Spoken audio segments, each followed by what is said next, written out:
Assalamualaikum warahmatullahi wabarakatuh. Perkenalkan, nama saya M. Bintasana. Saya dari kelas B Pendidikan Jasmani, NPM 192191066, mata kuliah Telaah Kurikulum. Di sini saya akan menjelaskan tentang makalah mengurai dan menganalisis model kurikulum pendidikan jasmani. Baik, langsung saja. Saya di sini akan membahas tentang model-model kurikulum pembelajaran pendidikan jasmani, yaitu yang pertama menjelaskan tentang model developmental education movement. Apa sih model development education itu? Nah, model ini itu seperti apa hubungan dengan model perkembangan. Jadi pendidikan berkewajiban menciptakan suatu lingkungan belajar yang mengetahui dan memajukan potensi-potensi peserta didik. Nah, menurut Molograno tahun 1996 menyatakan bahwa karena peserta mengalami perubahan tahapan perkembangan dan pola pertumbuhan selama belajar, maka pendidikan meningkatkan ranah kognitif, psikomotor, dan afektif. Setiap anak memiliki timing dalam pertumbuhan dan perkembangan serta tingkat perkembangan belajar yang berbeda.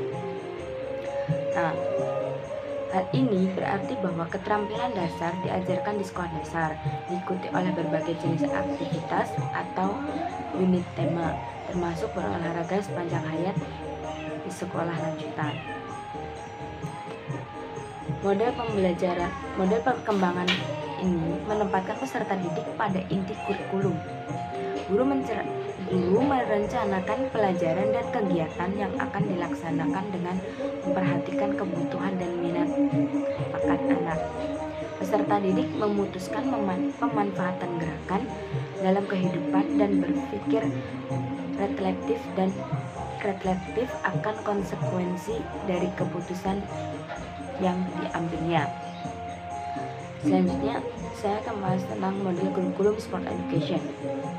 Nah, sport education merupakan sebuah model kurikulum yang dikembangkan oleh Si Dontop pada tahun 1994. Model ini pertama kali dikenalkan pada Commonwealth Games Conference di Brisbane, Australia. Si Dontop 2002. Dengan kata lain bahwa model kurikulum ini didesain dalam rangka memberikan pengalaman nyata kepada siswa mengenai keterlibatan dan aktivitas olahraga yang disesuaikan dengan konteks pendidikan jasmani yang ada di sekolah. Selain di Australia, menurut Alexander dan kawan-kawan 1998, model ini sudah banyak dikaji dan digunakan sebagai kurikulum pendidikan jasmani. Di Selandia Baru, Grant 1992, Inggris, Merhet dan Tautmanis 2004, dan juga di Korea. Model sport education ini memiliki tujuan khusus. Ada 7 tujuan khususnya, yaitu yang pertama mengembangkan keterampilan kebugaran. Kedua, menanamkan nilai-nilai karakter sportif, kompetitif, disiplin, tekun, tanggung jawab, kerjasama, toleransi, percaya diri, keberanian, dan taat pada peraturan. Terus yang ketiga, berperan secara layak sesuai dengan tahap perkembangannya. Yang keempat, berbagai peran dalam perencanaan dan administrasi program olahraga. Yang kelima, memberikan dan mengembangkan kepemimpinan yang bertanggung jawab. Yang keenam, bekerja secara efektif dalam kelompok untuk mencapai tujuan bersama. Yang ketujuh, mengembangkan pengetahuan dan perwasitan dan pelatihan. 6 karakteristik model sport education seringkali absen dari pembelajaran pendidikan jasmani pada umumnya, yaitu adanya misi anggota tim, pertandingan formal, puncak pertandingan, catatan hasil, perayaan hasil kompetisi. Yang ketiga, saya akan membahas tentang personal meaning. Personal meaning itu berdasarkan atas orientasi atau integrasi ekologi yang fokus utamanya pada pencarian nilai secara pribadi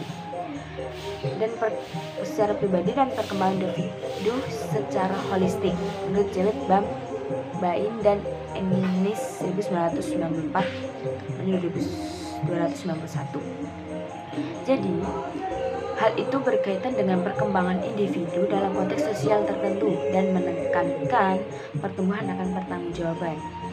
Model ini percaya bahwa usia pendidikan diarahkan kepada perkembangan warga dunia yang siap berperan serta dalam usaha bersama membangun suatu masyarakat dunia yang lebih baik.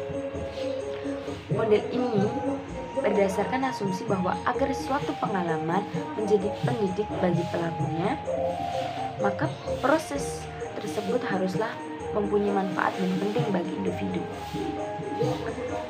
Ada 27 dalam model ini, kemudian dikelompokkan menjadi 3. Itu yang pertama, bergerak untuk memenuhi potensi. Yang kedua, bergerak untuk beradaptasi dengan dan menyesuaikan lingkungan fisik atau meniru lingkungan yang terdiri itu. Terus yang ketiga, bergerak agar bisa berhubungan dengan orang lain atau interaksi sosial yang terdiri dari komunikasi, berhubungan dalam kelompok, dan terlibat dalam peristiwa budaya.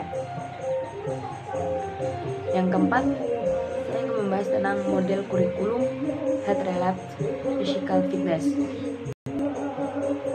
Pemeliharaan dan peningkatan status kebugaran jasmani peserta didik merupakan fokus utama programnya. Perencanaan model ini berasumsi bahwa aktivitas jasmani merupakan inti dari gaya hidup yang sehat, dan bahwa perkembangan gaya hidup yang demikian memerlukan pengetahuan mengenai kebugaran jasmani yang meliputi hubungan aktivitas dan kesehatan, keterampilan jasmani yang menyehatkan, dan komitmen terhadap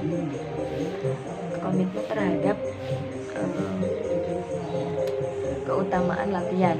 Jadi meliputi prinsip dan pengaruh latihan. Desain program latihan individu berdasarkan prinsip-prinsip kebugaran untuk aktivitas jasmani yang mengembangkan kebugaran dan kesadaran akan pemeliharaan kebugaran jasmani. Intinya, kesimpulannya adalah ada berbagai macam model kurikulum pembelajaran yang diajarkan kepada siswa. Namun, guru harus paham dan mengerti model mana yang sesuai dengan proses pembelajaran yang sedang dilakukan pada saat itu,